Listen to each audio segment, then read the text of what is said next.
It is time for Rewind-A-Dynamite. I am John Pollock and Wai Ting. Welcome on this Wednesday night, Thursday morning.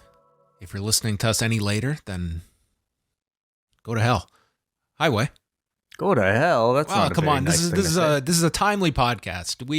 People have busy lives. You know, No. they might listen to this on a Friday or a weekend. I don't Friday I'll give. Saturday, you shouldn't condemn them to damnation just because they have something else to do on a Wednesday night.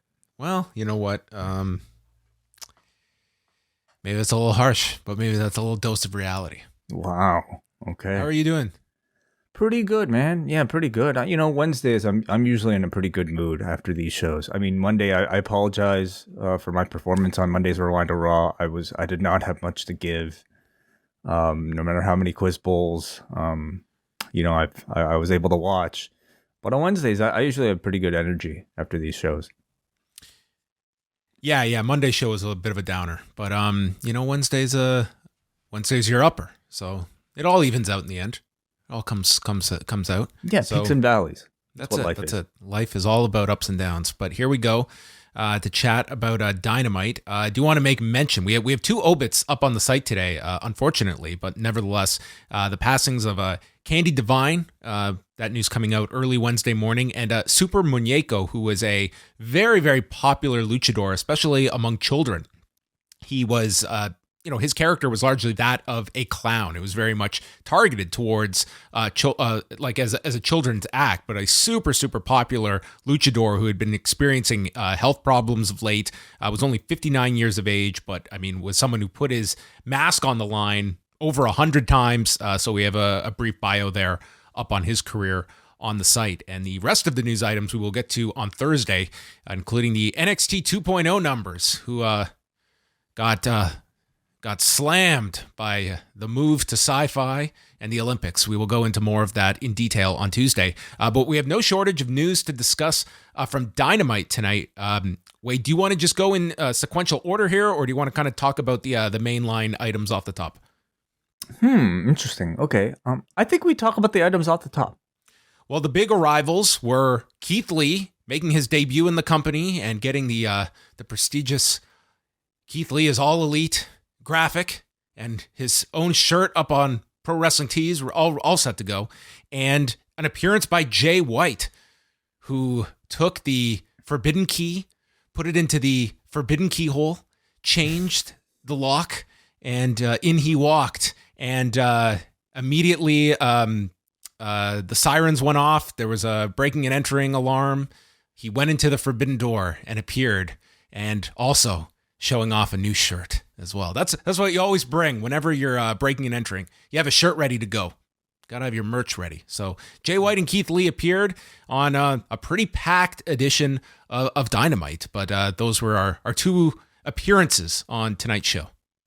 Going into this, I think it was certainly the most hyped up thing about this show. It was a show that didn't have a whole lot announced for an edition of Dynamite that usually has every match. Probably the least way, like of like any Dynamites I can remember. I cannot remember an afternoon where so little had been announced. They had a few more announcements in the hour leading up to the show. But just the idea of CM Punk and Jon Moxley teaming up, and very unlike AEW to do sort of your old kind of Raw, do the segment off the top to set up a match for later. But also that's a match you can't really announce without some kind of storyline explanation as to why Punk would team with him. I mean, they could do whatever they want. They could have shot something in the afternoon and played it later if they felt like promoting that match ahead of time. And it was certainly an interesting decision. The fact that Punk and Moxley were teaming together in and of itself, I think, is something that is very special. We've never seen it before. Two of the company's top stars team up against FTR. That in itself, I think, was worthy of a main event attraction if they wanted to promote it that way. But they chose to save it. And I think there's definitely something to be said about keeping your show spontaneous and, giving these surprises for the people who actually decide to tune in once in a while. again, it's peculiar and unusual for them to do something like this, especially when they're, I think, so focused on ratings, perhaps right now. But I think once in a while, it's a great way to get your audience to tune in live because you never really know what to expect. But the hook for this show absolutely was the Forbidden Door arrivals, and the combination of both Jay White and Keith Lee. Do you think this was enough to satisfy an audience that had very high expectations, I would say, going in?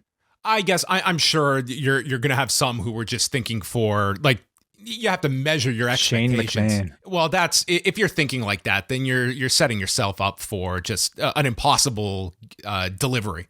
I thought Keith Lee came off so tremendously well. I don't know how you could have been disappointed with the way he came out. This audience was fantastic tonight from the second the show went live, and they more than made that introduction feel that much bigger for Keith Lee. I thought Isiah Kassidy was awesome in that match. Like, I don't know how you could have been disappointed with Keith Lee and just coming in and feeling like such a big deal right out of the gate. Jay White, I mean, it's going to depend. I personally am like intrigued to see more of Jay White. I think he's going to be more of a polarizing figure for some. Hold on a second then. Do we know the extent of what the Jay White interaction is? Is it a one-off? Is what is this contractual status with New Japan Pro Wrestling right now? I mean, what we know is that, like, he's going to be on, like, that Impact show next weekend in New Orleans. He's going to be on that Windy City Riot for the one in Chicago that New Japan Strong is doing. So it's not like he doesn't have future dates. But I mean, the way this was really set up was the idea of someone was coming through the Forbidden Door and shutting it behind them. So this is too deep of like cryptic language for me to understand. Was that comment in reference to Jay White or was it in reference to Keith Lee? Well, the Forbidden Door comment was specific for Jay White. That's how they introduced him tonight. Okay, but last week Tony Khan's tweet about the wrestler being involved in the the Revolution match against Isiah Kassidy was also the person attributed to a Forbidden Door. So what's forbidden about a free agent coming to this company? I mean, well, that is the question to me. Like, is Keith Lee exactly shutting any sort of forbidden doors when, I mean, he was already forbidden from entering the other door? He was cast out of the other door. I don't know. Like, we're almost talking semantics here, but I mean, you are going to get this level of criticism when you throw out those terms, around here and there. But I agree with you, as I think we discussed earlier this afternoon in the post-news update. I mean, Keith Lee was probably the biggest candidate to make an appearance, and I think he's at the level of a star power and he an immediate main eventer heading into AEW that I don't think anybody can really be dissatisfied, especially seeing that match. I certainly wasn't, and then throwing in Jay White on top of it, I almost felt like it was a bit of a bonus.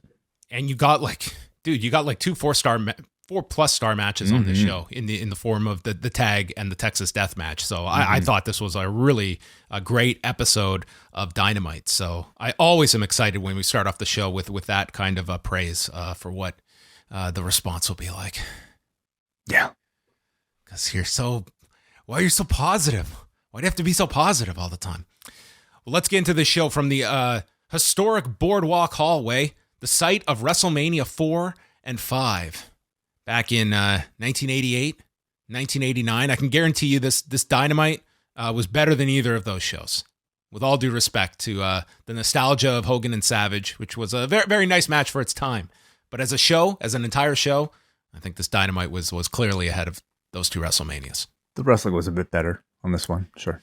This crowd was amazing right off the top. Very, very hot crowd.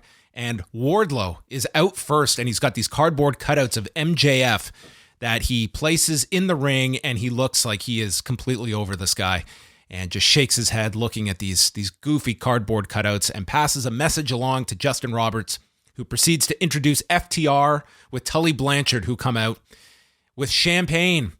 Wheeler and Dax are walking arm in arm as Cash is just flicking his mullet. Then Shawn Spears is introduced next, and he comes out, and it leads to this lengthy introduction that Justin Roberts is forced to read for MJF, hailing from the most magical place in the world of Plainview, Long Island, that this crowd was just ready to declare war on. He is also the Sprawl God, who beat CM Punk twice in the dumpster fire that is Chicago. And that was the big thing that MJF was pushing, that he didn't just beat Punk in Chicago, he beat him twice in Chicago.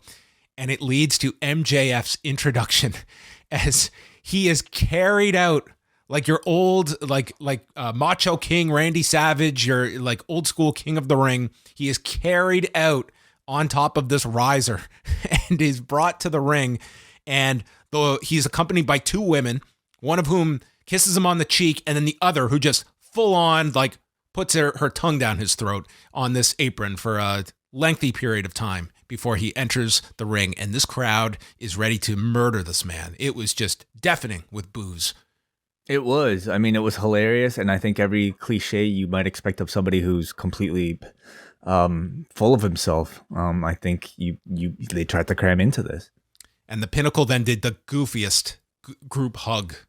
Yeah, they all just like did this little stomp in anticipation before putting their arms around each other, like just the most confetti, hateable group. Totally, and but worth noting that Wardlow did not join in. No, Wardlow.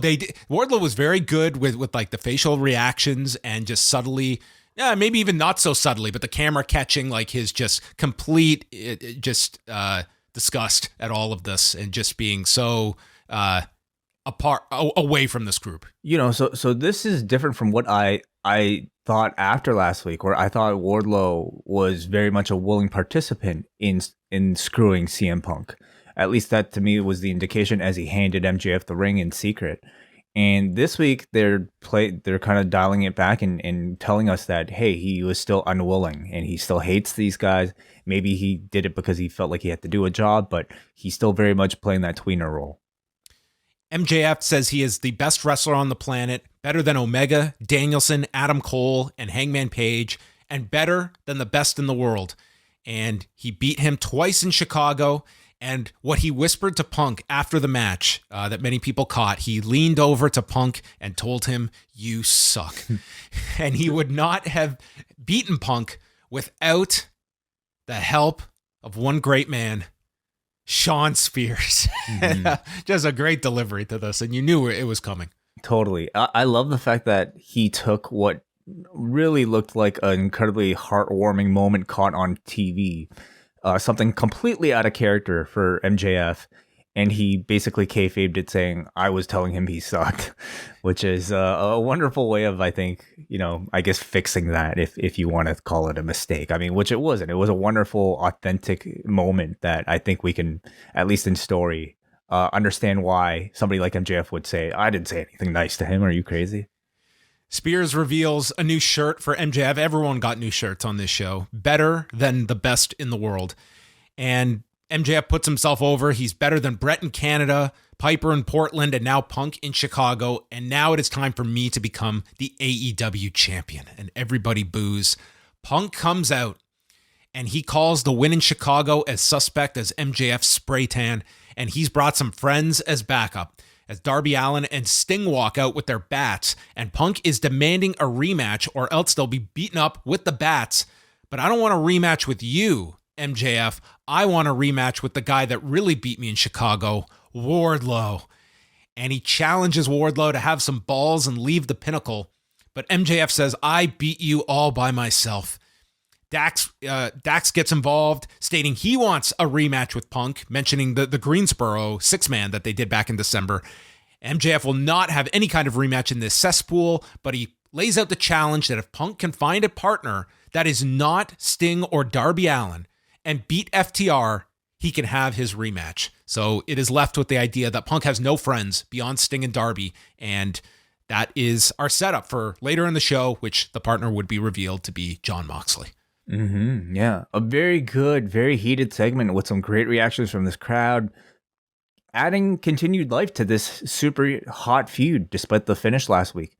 Very good promo from MJF, with much of that focus being put on continuing this Wardlow ambiguity, which, the crowd was more than happy to forget that he was a willing participant in handing the ring to MJF, and we're happy to cheer him again. But and then a very good, fired up, angry babyface in CM Punk, desperately seeking revenge here. So, he was out here asking for a rematch for Wardlow, And MJF basically kind of took it and spun it and said, "No, you don't want a rematch with Wardlow. You want a rematch with me, even though I'm saying you can't have it. You ultimately won't really want it for me. So here's an obstacle for you to get this rematch that you wanted." Is that how you took it? Yes. And I think that's probably what we're seeing at the pay-per-view. Like I came out of tonight as Page, Cole, and Punk MJF for the pay-per-view. That would be my sense of where the direction is. And what do you think? Do you think we'll get Punk versus Wardlow? I guess you have to do it. I'm not in a big rush to do that match, though, because I wouldn't want to beat either at the moment. But I just thought this segment as a whole did a ton for Wardlow. Like, he is like the long-term prospect and focus of all of this. Like, MJF is obviously going to be in a major role for years and years to come. But I think Wardlow has benefited greatly from this. And I guess you just have to find your timing of when it's right to do the Punk Wardlow match, because it's obviously been dangled here. I just don't like the idea of doing like him as a setup for the pay-per-view in the next couple of weeks, and you beat Wardlow again if you don't have to do it at this exact like time frame. Yeah, agreed. The next time those two meet, I think Wardlow would actually have to win. But I would have, I think, at least liked to have heard maybe a bit from Wardlow, to talk about exactly what happened last week. Were you forced to walk out there? Why did it have to be you? Were you remorseful about it? I mean, clearly looking at him, he doesn't like these guys, but is this an act? I don't know. Yes. This is an incredible tribute to Cinderella, this story. How so? What do you mean? With Wardlow. You've got like the evil MJF and then the wicked stepsisters of the FTR and Sean Spears. Oh, okay. And so at the stroke of midnight, he becomes a skinny man. It means CM Punk is going to have a glass slipper at the end of all of this that will fit on Wardlow's foot. Okay, I'd like that is where this will conclude.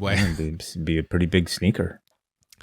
In the back, we get a first-time meeting between Andrade with Sting and Darby Allin. So Andrade looks at Sting.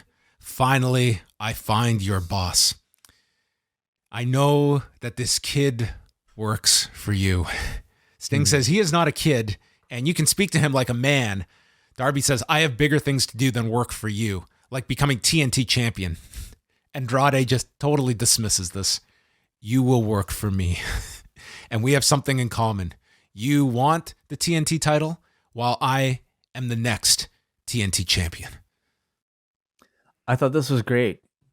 Andrade, in every single one of these appearances as part of this Darby Allin little kid story, I think he comes across so well. So cocky and so obviously mocking of this little Darby Allin. And what I especially loved about this at the very end was the confidence in which he stated that he intends to be the next TNT champion. The confidence in which he said that line, to me, already made him the champion in my eyes. Forget the match with Sammy. I think he already won it with this promo. But it was great. I especially love the idea that we have two people who currently aren't the champions talking about wanting the championship and having to go through each other, or at least, feuding with each other verbally in order to even get that shot. It put some real story and some real character and motivation behind the TNT championship division. And I'm actually more excited for either of these two to be champion than I might be for Sammy Guevara. But of course, the match, I think, will be great with any of the three. Yeah, and we're at the point now, like the pay-per-view is March 6th. It's not that far away that you're starting to see a lot of these stories kind of get a bit tighter and you're seeing the direction. Do you see them like running further with Darby and Andrade, or is this a match you do on TV to set up Guevara's challenger? I get the sense that whenever these two fight, it will be for the championship, perhaps. I mean, we have already kind of teased though Darby versus Sammy, so maybe they'll be getting to that one first. Or maybe we'll get a three-way. I mean, AEW hasn't done too many of those, but in a situation like this, I could see them justifying it in terms of story. In either case, this to me feels like it's the hotter program between these two than anything involving Sammy Guevara. Wardlow had to race to the back, get into his gear, and come out for his match with the Blade. And the Blade chop blocks the knee from behind. So Wardlow has to sell at the beginning. And man, this crowd just starts chanting Wardlow in the style of Goldberg here, and really added to just the whole feel of this match. They go through a picture-in-picture here where I don't think countouts exist when it's picture in picture. That is my conclusion here, as they spend about 90% of the picture in picture on the floor. There's a delayed vertical by Wardlow. Then Blade connects with a knee strike, runs into the corner, is caught with a powerbomb. The audience chants for more, and the symphony of powerbombs continue, with Blade taking 3 more, and Wardlow wins in 6 minutes and 15 seconds, and Shawn Spears gets into the ring, attacks with the chair, and Wardlow is just sick of this guy. Yeah, yep. So, pretty much back to where we were before the Punk match, with Wardlow here, getting the crowd's favor. Spears, killing the crowd by hitting people with the chair, and us left wanting Wardlow to leave the Pinnacle. We had this very elaborate produced video of a mysterious figure going into a graveyard, and it is Alex Abrahantes narrating this, that when Malachi Black spit the black mist into the eyes of Penta, he spit into the soul of Pentagon. And now he must face the consequences. And there's a video of the mysterious gravedigger in the graveyard uncovering a mask. Yeah, Pentagon bringing back a dark persona here. I thought this was incredibly cool. I think it's exactly what I was hoping for, and seemingly what the entire crowd last week was hoping for. Watching that tag team match, it was Penta that was the overwhelmingly crowd favorite. And the only thing that was really missing was maybe some storyline element that really kind of injected him into this pack, Malachi Black thing. And the Mist was clearly a way to get to that direction, because for the first time, I think in a long while, we're actually getting some personality and some storyline and some pre-produced elements attached to Penta, which is a really great follow-up, I think, to the reaction he had last week. Mm-hmm. Well, maybe he has all these backup masks in case this tournament doesn't go his way for Triple Mania. Does he have a mask for every mood, maybe? Yeah, that's like a mood ring, but instead mood mask. He's got the happy mask. Exactly. You got to beat him in all of his different emotions. Interesting. Okay. You beat me on my happy day, but now I'm angry. Time for the Inner Circle team meeting. Jericho comes out with Guevara and Hager, but no Santana and Ortiz. Instead, they come out to their own music, and all 5 are in the ring, the first time they have all been together in quite some time. And Jericho says he was embarrassed when they faced 2.0 several weeks ago when he was not tagged in. And most of all, you cheated the fans who paid for their tickets to see Chris Jericho. It was like the most obnoxious line that Chris Jericho used on these guys. And then Santana takes over and he says, "Enough with this corny shit. At the end of the day, the only person Chris Jericho cares about is Chris Jericho. We have had to shift focus for the betterment of you anytime that we were getting ahead. Any progress we would make, it got shut down because we'd have to come to your rescue. And they have come here to say that the days of playing second fiddle are over. And it's you that stood in our way and didn't have a bigger spotlight. And if it wasn't for Ortiz, I would have dropped your ass a long time ago." And Jericho had been trying to interrupt. Santana shut him down each time. And as he ends on this line, he goes, "Now you may speak." Dude, Santana was fantastic. I thought this was the best. Like, this guy has always been a very good promo, but I thought this was the best promo since he got blinded when he had the eye. And that's going back over 2 years ago. This guy felt like a top main event level promo here. He has sounded that way, I think, for quite a while. Anytime he's given the ball, he's completely delivered. So really, the only thing I think that's been missing with him and Ortiz is a juicy storyline for them to sink their teeth into, and the opportunity to cut a promo like this. And he had that here, and man, like he's got leading man written all over him for the future. So he was great, and even Ortiz I thought sounded really good too. Somebody who doesn't speak that often. Ortiz is looking like in really good shape. Like, he's gotten really cut of late. On top of it, so Jericho gets his rebuttal, comparing him to Eddie Guerrero, someone who would have a short temper and blame people, even his closest friends. He says that Eddie Kingston planted this in your head, and what has he done for you in AEW? He has no stroke here. I'm the influencer, and since October 2nd, 2019, you have headlined pay-per-views, dynamites, rampages, and had higher payoffs and made more money here than you ever did before. And You had the chance to be tag champions. On February 17th last year, you lost to the Young Bucks, and I had nothing to do with that. And I brought you into this group. I can kick you out of it. Maybe we invited the wrong members of LAX to join us. Hey, Jake, do you still have Homicide and Hernandez's numbers? And Santana will not stand for that comparison. And he goes after Jericho, and Guevara is the one to play peacemaker here. And Jericho, in his moment of rage, just tells Guevara to shut up. Guevara explains that he loves everyone here. His goal, though, is to be the greatest champion ever, and takes off his cut and says, I quit this group once. I'll quit again if you guys don't figure this shit out. And that was the end of Guevara from this part of the segment. And before we finish with Ortiz's part here, Jericho's rebuttal here and Guevara's part way.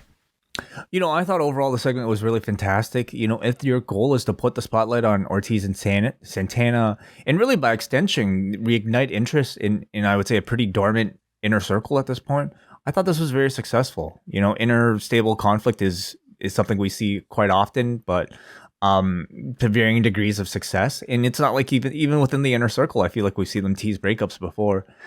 This time, though, I think we can buy that it could potentially be real, because, everybody has kind of gone off and done their own thing for quite a bit now. Certainly, Santana and Ortiz made a very great case for wanting to separate and, going off and doing their own thing. So this could actually be a breakup. And either way, I was pretty into at least this little promo segment, getting into the story. The logic is easy to understand. It's believable because I think many fans would agree that Santana and Ortiz should have been AEW champions by now, 2 years into the company. They have been kind of neglected in development, and they're using whatever sentiment that actually exists there to tell a great story that'll actually get them there to that place. Yeah, and then it ended with Ortiz saying that Jericho's facts are twisted. You could not be more wrong about Eddie Kingston. He is their brother in arms, and makes the challenge to Jericho and Hager for next week to settle this shit once and for all. And Jericho says, you're going to get a fight. And as Jericho's responding, Santana turns and just gives this look into the camera. Like, who the fuck is this guy? And this shot of Santana was just awesome. The way he just looks into the camera, dude, it was like Zach Morris hitting like freeze. It was amazing. This is a great segment. I enjoyed this. Some great promos here, but Santana took the cake for me. I'm very high on this guy. I just think he's a great talker and just showed so much presence. But this was really great all around. Even Jake Hager, he stood there and looked like the enforcer. Just totally. No words from him. He just stood there. It totally takes a general like Chris Jericho to really be at the center of this all and put it all together. And I felt like he was almost like doing too much to kind of get himself booed. Like it almost felt a little inconsistent with him, like trying to put over like him being such a big influencer and all that stuff. But I think you have to do a certain level of that in order to ensure that Santana and Ortiz would get the babyface reaction that they would. But to me, the MVP of the segment was Santana. The biggest question, though, coming out of this segment, has Jericho slowly moved on to influencer and GFY has been left in the dust? It hasn't made an appearance in 2-3 weeks now. So that one didn't really catch on. I think that one is going to just be retired, and we'll move on to the influencer. Shivani is outside with Trent and Romero, and they are going to take on the Young Bucks, the match that got delayed when Rocky got COVID. So that will happen on Friday night.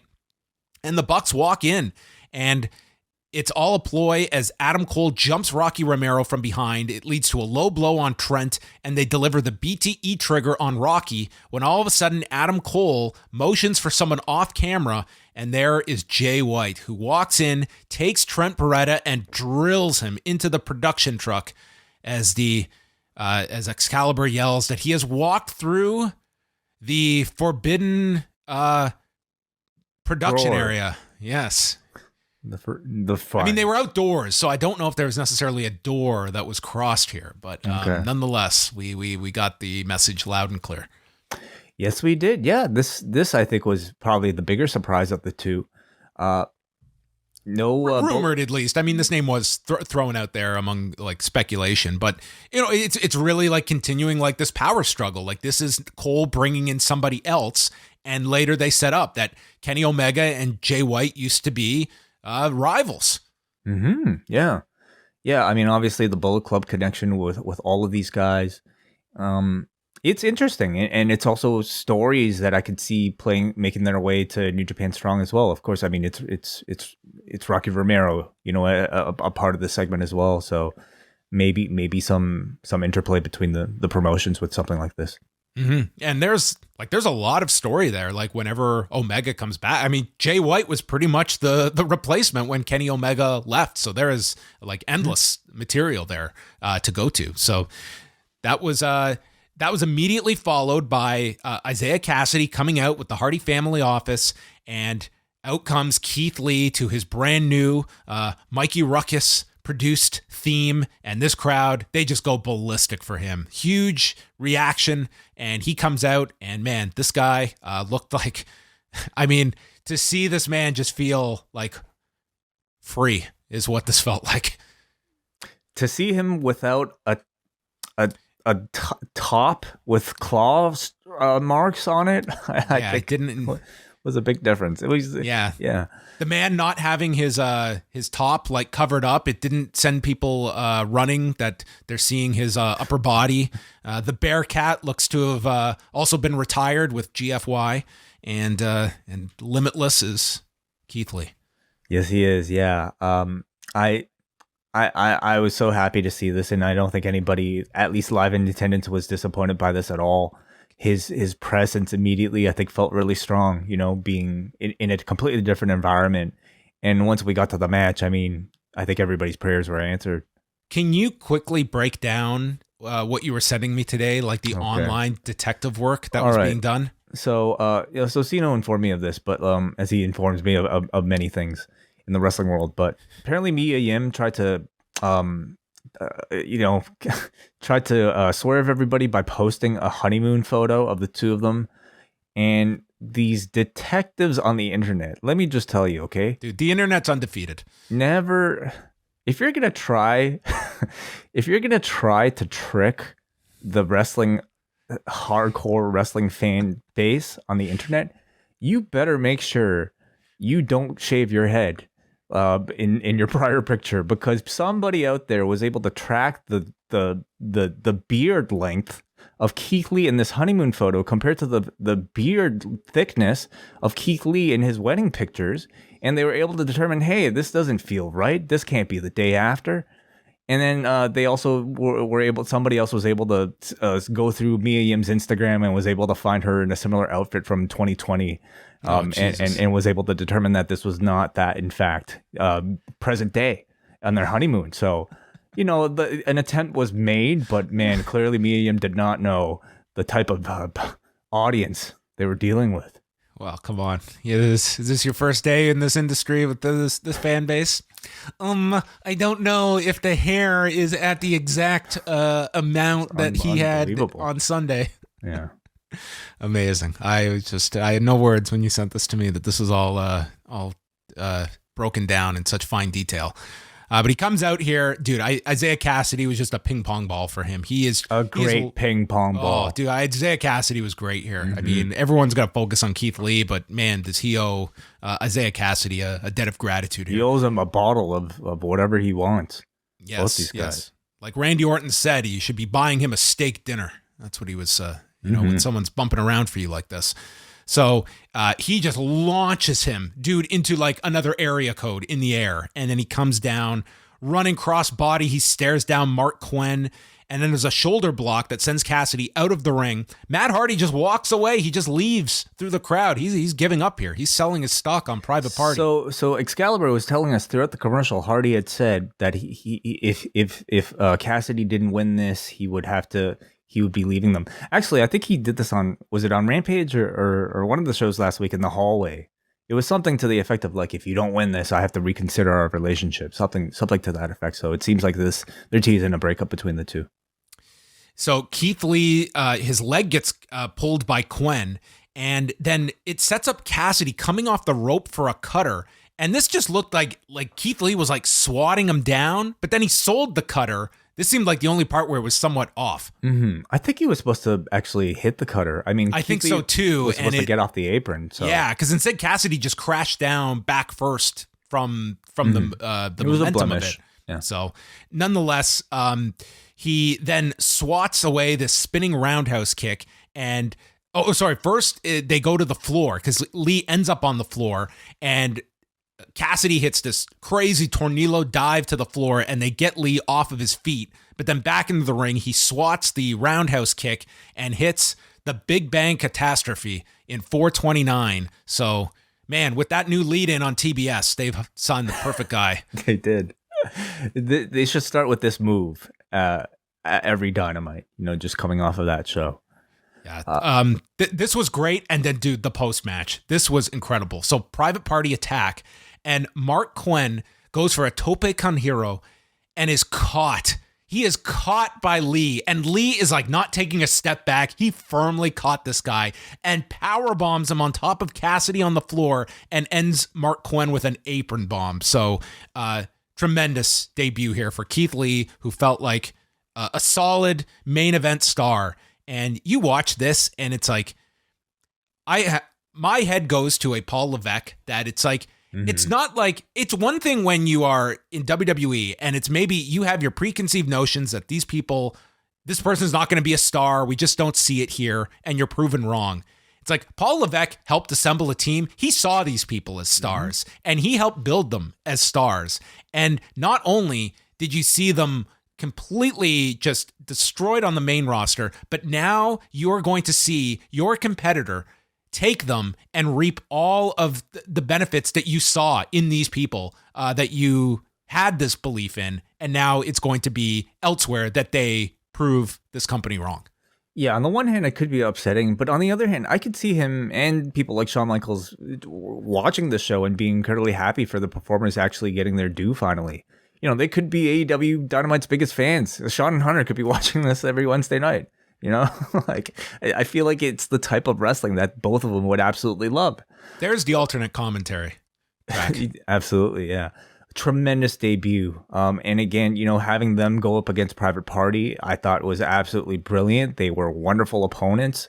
I'm sure a lot of thanks were exchanged in the back, because they couldn't have made Keith Lee look better in this debut. He comes in here and immediately feels like a world title contender. He could even be champion, honestly. I think he should win that ladder match unless we don't know who else is in there, but you would need a really strong candidate to convince me of Keith Lee not winning that match. But are you ready for him to lose a title challenge, or does he break off into a feud after the ladder match and then we wait a bit to build up to an actual title contention?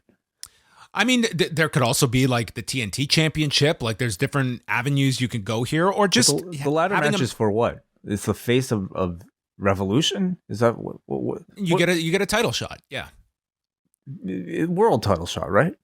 I think you can get either. Oh, okay. Who would choose the TNT title shot? You just ask and you can get a TNT title shot. Well, I don't even hate the idea of like you do Lee challenging for the title like down the road. You're putting him in this match, but it's going to be a spectacular match. So it's a great setting for him. So, John, it's yet another name being added to an AEW roster, which, we've been talking about for months now, has been kind of bloated. Like, how many more people can they take on? I think in this, like Tony Khan has said as much, that there are going to be contracts coming up soon that they cannot retain people. Like I do think we are going to see, people on the way out on top of that where contracts are coming due. And there is a level of performers who were there at the beginning that, the bar is very high now. And I don't think that's should be, a negative thing, that it's like there is going to be numbers going out and you're still going to have a very heavy roster, even with contracts coming up. Yeah. Again, this is a promotion called All Elite Wrestling, so it really should be the best of the best that is getting featured on their TV shows. But we're talking about people like, Miro and Malachi Black now struggling to get airtime on a Rampage or a Dynamite. So, maybe it'll mean Dark will be really fantastic, like because of all the extra talent. They announced a no DQ match between Thunder Rosa and Mercedes Martinez for next Wednesday when they're in Nashville, coming off of the DQ finish last week. And then FTR is out, CM Punk is out, and Jon Moxley follows as the partner here. MJF and Spears are watching in the back. Moxley was out wearing an Akira hoodie, which he was alerted to on Twitter that, hey, Jon Moxley's wearing your hoodie. And he seemed like blown away by this, that he's wearing my own hoodie. Through the link up there. Yeah, you can buy it right now. It's a good looking hoodie. There were like very audible GCW chants here for Jon Moxley when he entered the ring. Mm-hmm. You're in Jersey. New Jersey, absolutely. Hey, this was a Shield reunion of sorts. A little bit, yeah. I actually looked it up to see if they ever teamed on any like house shows when they first formed, but this was actually the first time they've ever teamed together. It felt incredibly special. Yeah, especially now. Yeah. And one little thing that I liked about this is that like there's no, like if you want to find like a little reason for this, like who was one guy that first Wednesday when Moxley was gone, when he went to rehab and Punk gave like that speech. And it's like, you can totally understand why Moxley would choose to like have this guy's back. It was like he went out of his way to really say something nice that night. And he and Renee are great friends. There you go. Yes. So on top of that, you have some reasoning here. It's not a completely random pairing by any stretch. They worked on Punk's leg for a bit of time here. FTR was just great here, just like cutting off the ring. And then it was springboard clothesline hit by Punk. And they go through the break where Moxley gets sent through the timekeeper's table, beats the count in. And Punk is fighting Dax on the apron, and he's away from the corner as Moxley goes for the tag, and Punk then gets knocked off the apron. So FTR continued. They hit the Veg-O-Matic onto Moxley, their Midnight Express tribute. And then Moxley comes out with this powerful lariat. And dude, the look on Moxley's face when he's like rolling the arm back to make the tag to Punk, it was just like Terry Funk. It was hilarious. And he tags in Punk and he's going wild. The whole place is chanting for Punk. He stops a powerplex and then Mox lifts Dax onto his shoulders and the two hit a doomsday device. And Dax takes it on his head, you know, the way I think you're supposed to take a doomsday. It was really cool. And I mean, you know, Punk Chicago, of course. I don't know if you're supposed to take it on your head, but I guess that's your rite of passage. You make it look like you take it on your head, you know? That's what made that move so devastating. So then Cash is on the floor and he grabs the ring bell and Punk gets sent into the rope, blasted with the bell into a brain buster, and Punk kicks out. So that was pretty excessive to do the kick out from the bell and the brain buster. But the match continues. It's Punk though. You know, he's gone undefeated this whole time. You need something to build to a false finish. I thought it was effective. The GTS then gets countered into a big rig and Mox is back for the save. Cash then stops a GTS and shoves Punk into Moxley, who's going for the paradigm shift at the same time. Then Moxley stops a spike pile driver, and Punk reverses a crossbody, gets into the Anaconda Vice, and the tap is happening, but the referee is distracted, so Tully gets in with his jacket and is hitting Punk, and Punk gets up. And dude, we have seen this guy lift Brock Lesnar for a GTS. We have seen him lift some giant men, but I've never seen him struggle so much to get a guy up as he did here with Tully. Their timing was just off here, and it took them like 2 tries to get Tully up there, and Tully took the GTS. I mean, I think it's as much about, you know, Tully's leaping ability at his age than the actual weight of Maybe the man. Tully had second thoughts. He's like, fuck this. I certainly didn't picture seeing CM Punk deliver a GTS to Tully Blanchard a year ago. So combinations. From that GTS, Cash comes from behind, rolls up Punk, hooking the tights, but there's a kick out again, and then Cash and Dax get hit with simultaneous GTS and a paradigm shift at the same time, and Punk gets the pin. 18 minutes and 48 seconds. They fist bump after. This was a great tag match. 18 minutes. I can't believe that. Like this thing was great. And it was like consistently just fun to watch, you know, because again, you have a very spectacular pairing, the first time ever between two of the biggest stars in the company itself, going up against, in my opinion, the best tag team in the industry right now in FTR. FTR was just awesome here. just really kind of leading the entire thing, knowing exactly what to do as heels against, the two biggest baby faces. This kind of felt like, it was your Hogan and Savage, 1A and 1B teaming together. At Boardwalk Hall. Oh, the Mega Powers exploded. There you go. Exactly. There you go. That's the tribute. But it was 18 minutes. I was honestly surprised to hear you say that, because this felt like the perfect length of a match to me, John. Like, this felt like a pay-per-view level type of match, and it never got boring. Some really great spots with the Doomsday device. Mox was put through a table. The various synchronized finishers that they attempted with the GTS and the paradigm shift, and also the Anaconda Vice and the rear naked choke. This was a super well thought out match. Like this. Yeah. I was very impressed with Punk again this week. I think Punk is just like in the zone at the moment. He is. Yeah. And his opponents are tremendous, the caliber. But Punk is absolutely more than, holding up his end of the bargain here. This was a really good way to rehab him after the MJF lost. He still feels as hot as ever. And now he actually has a grudge and a reason to fire back up. And now the audience wanting to see him get revenge. I love that he's building up a little circle of friends here, between Darby and Sting. Baby faces that have friends. What a concept. We're all talking about all loners, right? Like these are sort of like the cool kids in school who never really talk to anybody, but somehow they find solace in each other, in Punk and Darby, and I suppose Sting, the original guy hanging out in the corner, up in the rafters of the gymnasium, I suppose. And then you have Mox, who does have that prior relationship with Darby Allin, right? So it all comes together, and you know what? It would make for a hell of a blood and guts match. The four of these two, maybe with somebody else versus the Pinnacle, if this feud goes that long. Yeah, I was very curious if they were going to have any Danielson somehow some kind of moment here, and it's just like a fleeting second of Danielson and Punk in the same segment with Danielson's link to Moxley. We'll get there. Yeah, we'll get there. There's plenty of time. So then we go to the TBS title match, which was announced about an hour before the show, with Jade Cargill defending against AQA, who was the former Zeta Ramir in NXT, who had 5 matches in NXT and then was part of one of the many series of cuts last year. So she gets a promo, noting she was trained by Booker T, and to be the best, you need to beat the best. Good promo here from her. Mm-hmm. And it starts off where Jade drops her, but then AQA comes back with a deep arm drag and then a pop-up into a drop kick, and then they go to picture-in-picture. Jade is dominating through the break and hits this, there's a spinning DDT that AQA lands, and she climbs up to the top and hits her shooting star press. And the crowd had been a little down for this, but then woke up for the shooting star press. She then climbed up again and kind of lost her balance on the turnbuckle, and it looked like they just had to improvise here. Jade just catches a crossbody, spins her into a slam, and hits Jaded, and they have Cargill go over in 7 minutes and 43 seconds. Yeah, this was a match that I don't think should have gone as long as it did.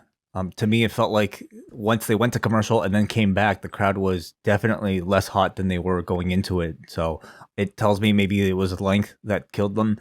Plus, the star power really was not there in the matchup. I thought AQA sounded really good, though, in the promo. So I can definitely see them bringing her back. They liked her enough to have her give her a speaking role on Dynamite. So, I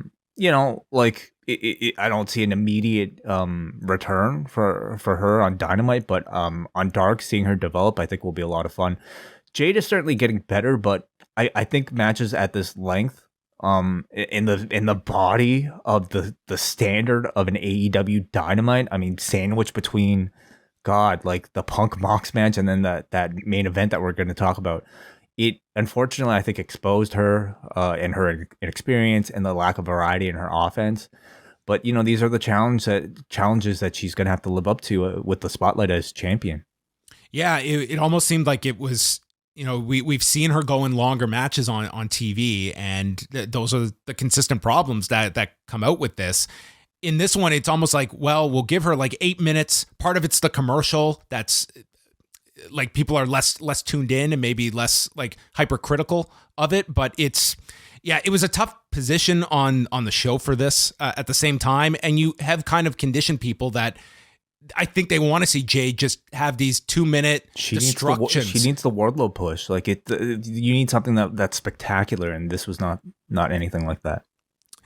The Bucks and Cole are with the Cutler cam, and they note it's time to climb back up the rankings and go back for our belts. And Cole says that this Friday on Rampage, Jay White will be your backup. And the Bucks say that, you should have texted us about Jay White because him and Kenny used to really hate each other. And Cole just says to trust him. And Cole has his own statement he needs to make later tonight. And the Bucks ask Cutler if he heard anything about Jay White, and he says he might have read something about it on Reddit.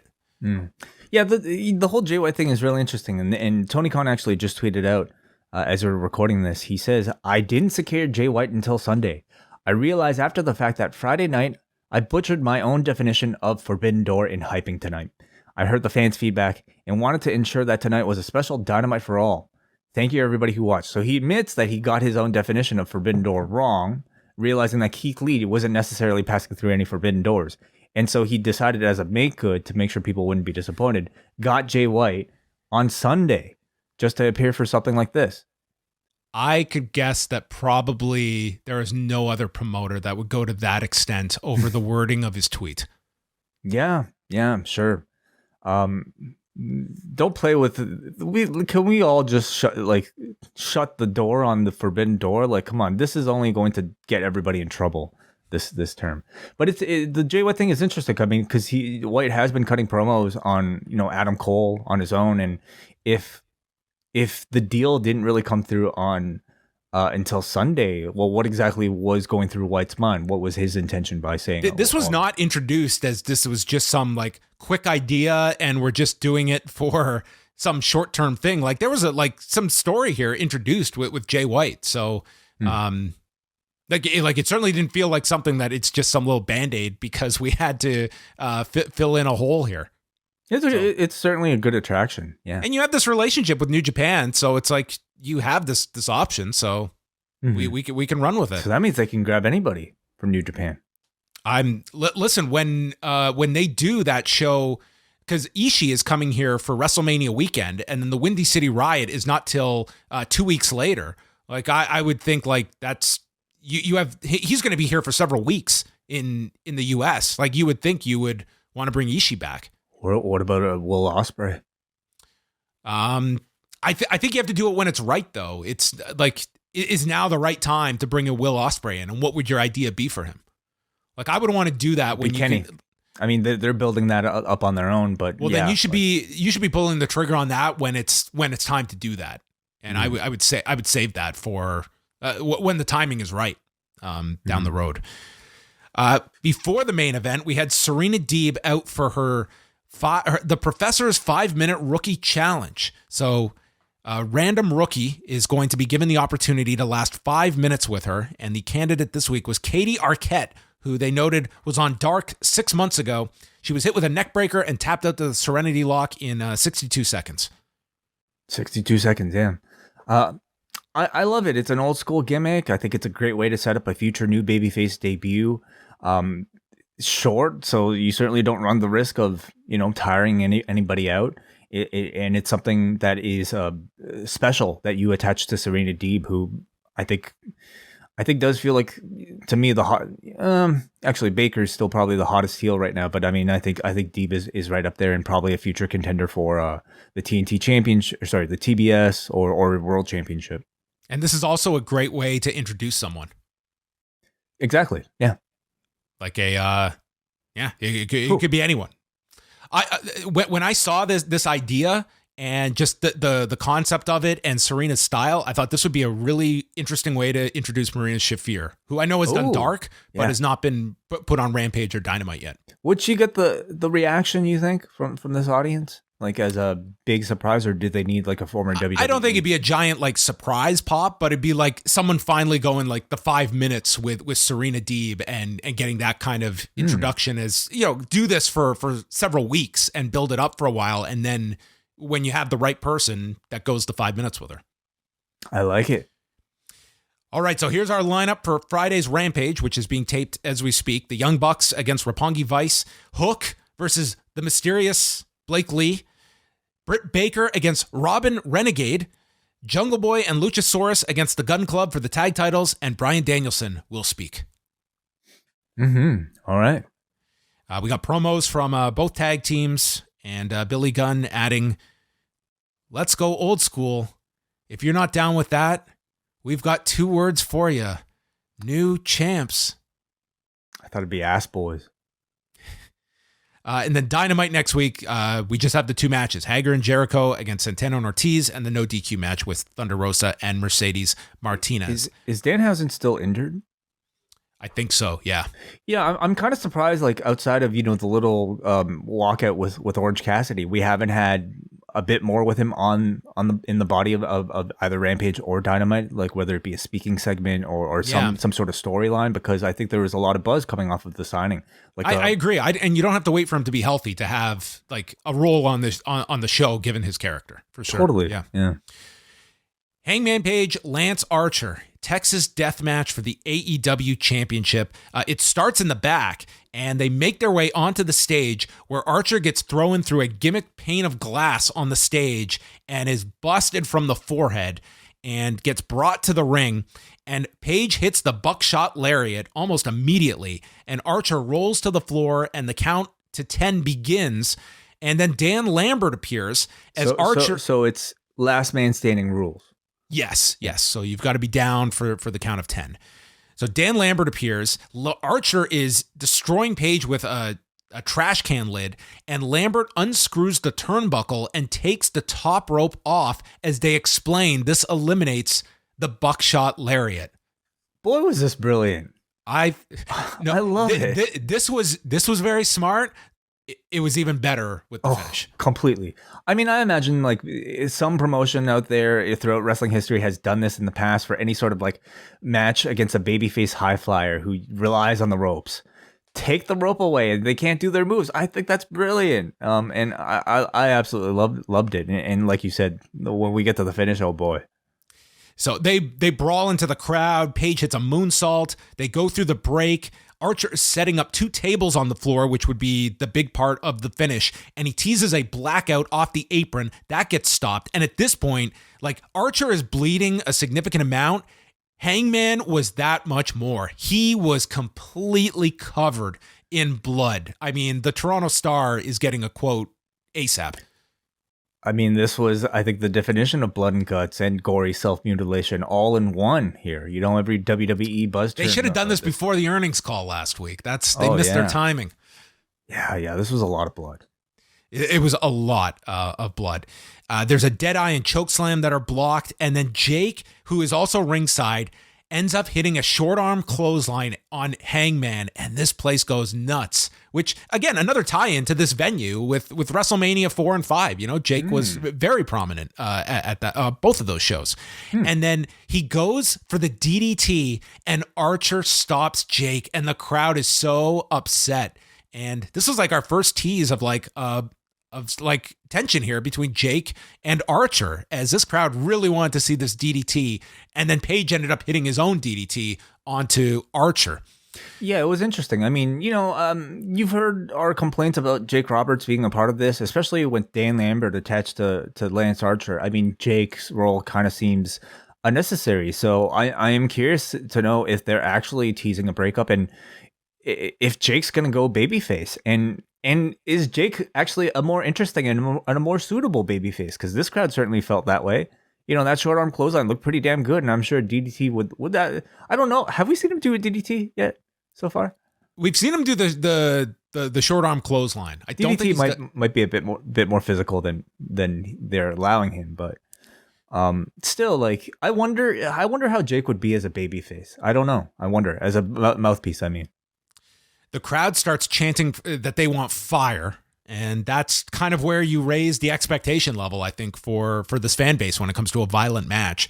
But there's kendo stick shots until Archer breaks it over his knee and chokeslams Page on a trash can, and then stabs Hangman repeatedly with a fork. Archer and then he licked the fork, dude. Like that was a bit much. Like, really, like that was too much, especially for broadcast. Like. Ugh, that was disgusting. Well, listen, if if you get it's almost like they are courting that kind of reaction. Like they are hardly holding up on any of this. Like if there is any negativity towards how violent some of their matches are, this to me is a clear indication. I draw the line at like eating blood, eating blood off of a fork. We're seeing fire. We're seeing like glass broken. Like they have gone so far beyond what I anticipated when Tony Khan in one of his first scrums explained how like a lights out match, you're never going to see that level of violence on TV. That's for pay-per-view. And that's completely gone out the window. Like they clearly like they are, and listen, this would not be happening if the network had any issue with it. Like they clearly don't have a problem with how violent this is. So stabs him with the fork, then gets a barbed wire chair out from underneath, and it leads to them on the apron, and Archer lifts him up for the blackout, and I'm just thinking, okay, Page is going to slip back here. Page takes the blackout onto the steel steps. This looked so brutal. I can't imagine the margin of error, that would have resulted in complete disaster for Hangman Page here. Like, oh, dude, this is going to suck to wake up tomorrow and feel like he came down like on the edge of it too. Like it just looked terrible. It looked terrible to take this. I'm almost shocked that they like actually decided to go with the spot. I mean, the AEW ladders are different from the WWE ones in that there's like a wider surface on the side and somehow they can do spots like this. But like, I mean, Archer and Hangman, I would say, fully committed to it. There's no hesitation. I'm going to throw you onto these steps like this is a video game, and God, they did it. It was very scary to watch.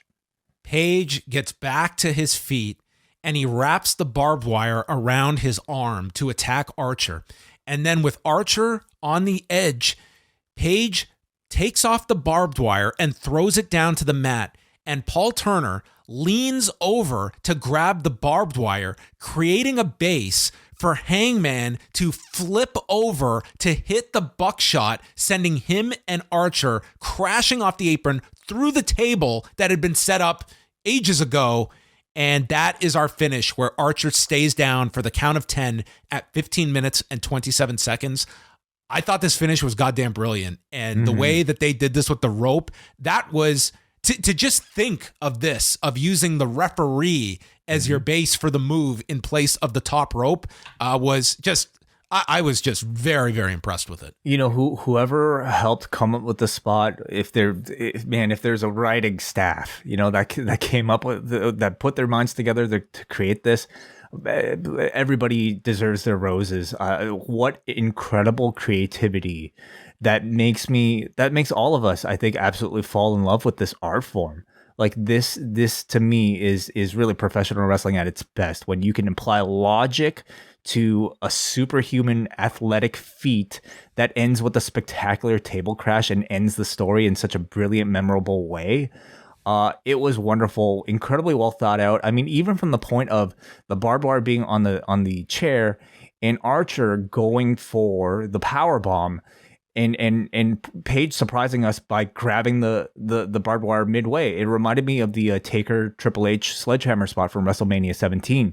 When Taker went for the last ride, and then everything with Paul Turner, like completely, for all the people that might have complaints about modern professional wrestling being devoid of psychology, there was plenty of psychology in this, and it was spectacular. So Page really needed a match like this. I think he needed a match to get people talking about his title run, because it feels somewhat intermittent. He had big ones, but this was one where I think he needed to show that he wasn't just going to be a B-side to the higher star power of a guy like a Kenny Omega or Bryan Danielson in his title defenses. And he was absolutely the talk coming out of this.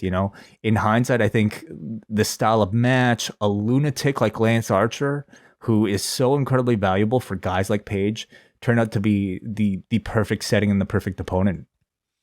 Yeah, I thought the match delivered in a big way. It was, the level of violence you kind of have to do for these Texas death matches to keep these matches of that level, and the high level of expectation that your fan base has.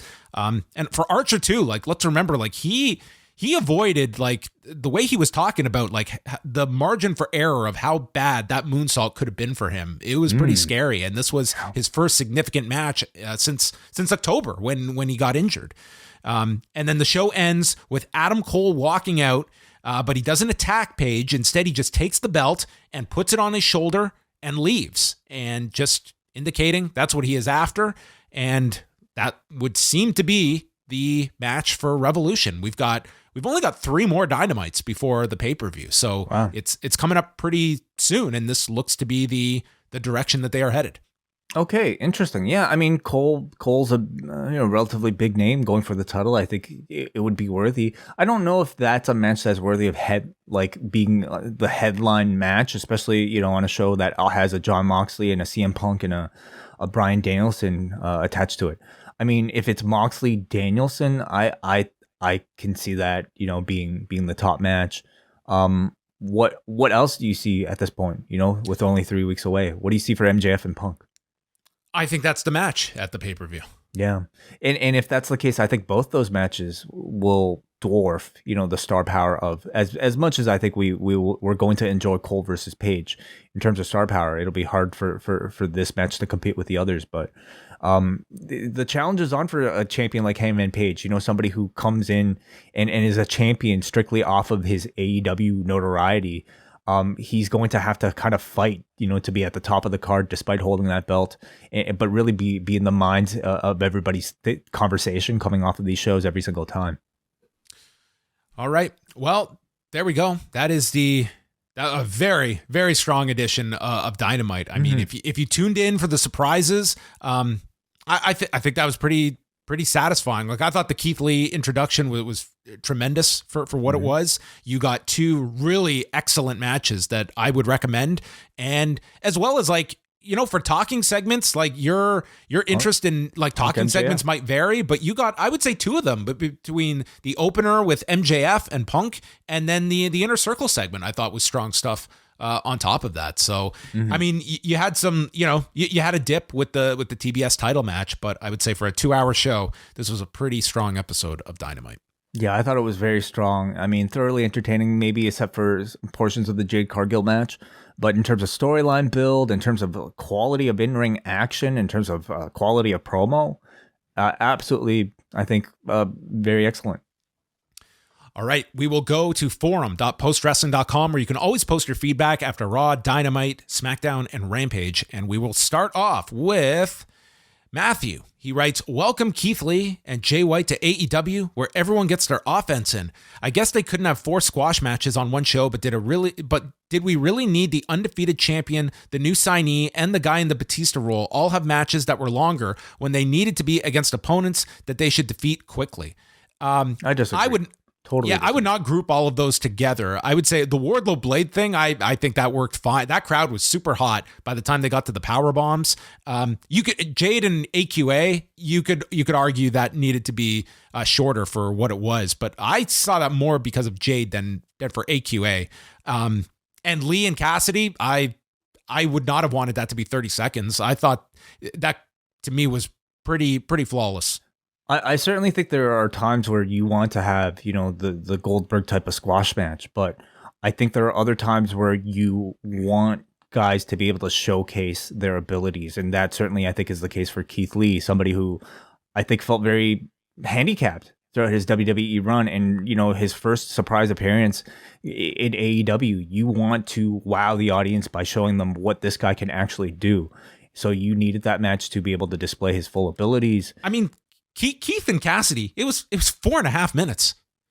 Really? Wow. Okay. Well, they can't so much. It's not like they went this crazy amount of time. I mean, you also don't want I think it's tough with Jade because I think that's what people want is the quick 1-2 minute squash. But for longevity, you don't want to be stuck in that routine. I would only say though that I think you get your reps in on Rampage, you get your reps in maybe on Dark if you're doing some on Dark, but I think there's a certain higher standard when you're sandwiched between the quality that you typically get on Dynamite that I would rather maybe stick to. I think what we know she's completely comfortable with rather than something that might be a bit out.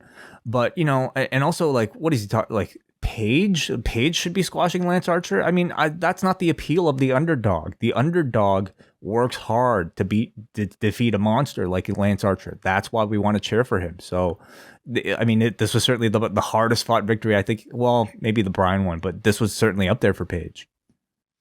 We got a Brian from New Jersey live in Boardwalk Hall tonight who says, another incredible live experience from AEW, and we still have Rampage to look forward to. Surprised that they didn't start the show with the big surprise, which didn't come until nearly an hour later, but MJF's entrance cracked me up. AEW's live promos have been a lot more hit than miss to me.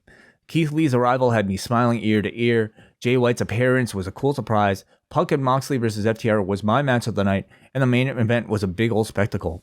The Dark Elevation matches included appearances by Thunder Rosa, Ruby Soho, Dante Martin, and a 10-man tag pitting the Dark Order versus Daniel Garcia, 2.0, and the Acclaimed. All right, we go to Adam, who writes that Moxley teaming with CM Punk not only pisses off the Pinnacle, but also his friend Eddie Kingston, who doesn't like Punk, and Danielson, who wanted to be the veteran that John teams up with. Moxley has more possible opponents coming up than Dolph Ziggler does on the road to WrestleMania. There's a lot of interesting stuff that you can go to from there. I don't know if Kingston really makes sense to get involved in this because he's got the whole Santana and Ortiz thing going on. I think in the future, though, I think Adam makes a great point. Once the Santana and Ortiz thing is done, you can revisit now. Mox with his old friend taking on his new friend. Yep. Yeah, interesting. Billy says one of the best Dynamites yet. Wardlow stole the show in his first segment with amazing facials. Andrade couldn't call him Mr. Stink to his face. King Switch showed up. Keith Lee showed out. And that was just hour one. The tag match was a classic and as a huge fan of Archer, that was probably his best AEW match so far. One thing that felt clunky was the Inner Circle segment, but Ortiz and Santana saved it at the end. 9 out of 10 show. Johnny writes in, after the main event, all I could think about was that ring crews and all companies deserve to get more props because I'd reckon they had a heck of a time cleaning that up and getting ready for Rampage. Keith Lee is a very welcome addition to AEW's roster. It's stacked with fast and agile talent, but Keith Lee's in-ring style is totally unique. Can't wait to see where they go with him. FTR versus Mox and Punk was a great match. The whole premise of it is a crazy thing to wrap my head around. The former Dean Ambrose teaming with CM Punk, who is in his first year of wrestling after a 7+ year hiatus against FTR on TBS, the former home of WCW. Life is fascinating. Yeah, the way things work out. We got a Kate from Montreal who says, I was honestly shocked when the show opened with 2 talking segments, but seeing the whole picture, the build and pacing to the show was excellent. I do hope that they have a Red Cross truck on hand for Hangman's title defenses because he just seems to gush the red stuff by the pint in every match. There must have been a million "how do you screw up Keith Lee" tweets I saw, but honestly, how do you screw up Keith Lee? The man has an aura like no other and only needs to walk down the ramp to feel like a rock star. Jay White has teased wanting to fight Adam Cole on New Japan Pro Wrestling, so I'll be curious to see how long he sticks around and how strong their alliance really is. Okay, and Brandon from New Jersey. Guys, by the time you read this, Rampage will be over and I can finally return to my lair. But before that, I just want to speak about the show tonight. It was phenomenal. He was present live. Yes. I thought it was going to be a good show, but not like this. This show was nuts. From the tag match with Punk and Moxley to the opening segment to the Texas Death Match. It absolutely over-delivered. The energy in the crowd live for the main event was apocalyptic. Oh, I forgot Keith Lee and Jay White. They have to come back. Also, Jade hitting the Tour of the Islands was sick. Thank you for listening and feeling my struggle while I type these words. For whom the bell tolls, it tolls for thee. Thank you, Brandon. Oh, yeah. Wow. That was good feedback from him. It's actually coherent and actually a good live report from Brandon. Thank you. Finally, we got a muggin who says, a newsworthy outing with a hell of a 1-2 with Keith Lee and the Switchblade appearing. Hangman Page worked the Texas Death Match with a chip on his shoulder, and he wasn't going to get overshadowed. A thrilling main event, I want to add. The MJF celebration was obnoxiously amusing. Wardlow's annoyance was palpable and increasingly more apparent, and I got to see Blanchard get the GTS, and the Inner Circle's Come to Jesus meeting was gripping. Yes. All right. Well, thanks everybody for your feedback, those that attended live and those that watched the show on Wednesday evening. So that will bring an end to Rewind-A-Dynamite. So much more chipper way on a Wednesday. Oh my God, yeah. So much more positivity. What am I going to do with all this positive energy? Well, it'll subside. Give it some time. But hopefully not by Thursday, because we are back live at 1 Eastern, where we will be going live with the post-daily news update. You can tune in live, the post-wrestling YouTube, Facebook, Twitter, wherever you go. We are going to be there at 1 Eastern to chat all the news. 1 Eastern time. Also tomorrow we have our friends, the British Wrestling Experience, coming out with their latest episode, so subscribe to their feed. They're going to announce their first surprise guests for their live podcast. Yes, that is coming up on April the 3rd, so you can find out all that information on their respective social media handles. And maybe an interview. Oh, maybe an interview. Look at that. Well, I will be tuning in. The British Wrestling Experience drops on Thursday, and then we will also be back Friday night with Rewind to SmackDown live at 11:15 Eastern for reviews of SmackDown, Rampage, and taking your phone calls. We've got UFC coming up this weekend as well, WrestleNomics. All of that can be found at postwrestling.com. Subscribe, leave us some feedback. Leave us a 5-star review, folks. You could be so kind. Subscribe to the channel, like the video. Yeah. It would be nice to get some updated feedback that's not these woke boys. This show's so social justice warrior heavy. Are we getting the big thing? Still? I guess we've gained a rep. Yeah. Okay. Great. Awesome. Great. Awesome. Whatever. Like, just give us the attention either way. We crave it. We need it. All right, that's it for us, everyone. Thank you for tuning in, whether it be live, whether it be after the fact, even for you Saturday listeners. Go to hell, all of you. Yeah, he said it, not me. Good night.